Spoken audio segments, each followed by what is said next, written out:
Hi friends, வணக்கம். Welcome back to Tamil Mithran. கடந்த சில வருடங்களாக உடல்நலக்குறைவால் பாதிக்கப்பட்டிருந்த கேப்டன் விஜயகாந்த் இன்னைக்கு காலமாயிட்டார். அவருடைய இழப்பை கேள்விப்பட்ட தமிழக மக்கள், ரசிகர்கள், திரைப்படங்கள், அரசியல் பிரமுகர்கள் அப்படின்னு பலரும் தங்களோட வருத்தங்களை தெரிவிச்சிட்டு வராங்க. இந்த நிலையில் நடிகர் நெப்போலியன் விஜயகாந்த் அவர்களுடைய மறைவு கேள்விப்பட்டு ஸ்டேட்மெண்ட் ஒன்று ரிலீஸ் பண்ணியிருக்காரு. தேமுதிக தலைவரும் கேப்டன் அப்படின்னு நம்ம எல்லாராலையும் செல்லமாக அழைக்கப்படுற நமது அன்பு அண்ணன் திரு விஜயகாந்த் அவர்களுடைய மறைவு செய்தி கேட்டு நாங்கள் அதிர்ச்சியுற்றோம். மிகவும் வேதனையும் வருத்தமும் அடைந்தோம். அன்பு சகோதரி குஷ்பு அவர்களும் தயாரிப்பாளர் அம்மா கிரியேஷன் சிவா அவர்களும் எனக்கு தொலைபேசியில் அழைத்து அண்ணன் விஜயகாந்த் அவர்களின் மறைவு குறித்து தகவல் சொன்னார்கள். இன்னும் அதிக நாட்கள் இருந்து திரைப்படத்துறைக்கும் நமது நாட்டிற்கும் நிறைய செய்ய வேண்டிய ஒரு நல்ல நடிகரையும் ஒரு நல்ல தலைவரையும் நாம் இழந்துவிட்டோம்.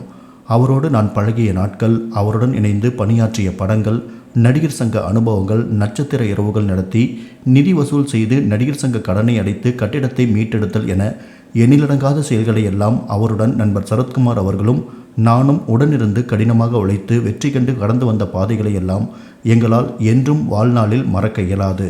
கடந்த ஆண்டு நான் அமெரிக்காவிலிருந்து இந்தியா வந்திருந்த போது அவரை சந்திக்க அனுமதி கேட்டு அவரது இல்லத்தில் நேரடியாக சந்தித்து உடல்நலம் விசாரித்து மகிழ்வோடு பழைய நினைவுகளை எல்லாம் பேசி அவரை மகிழ்வித்தது இன்றும் எனது மனதில் நேற்று நடந்தது போல இருக்கிறது. வாழ்வில் மறக்க முடியாத ஒரு நல்ல மனிதர்.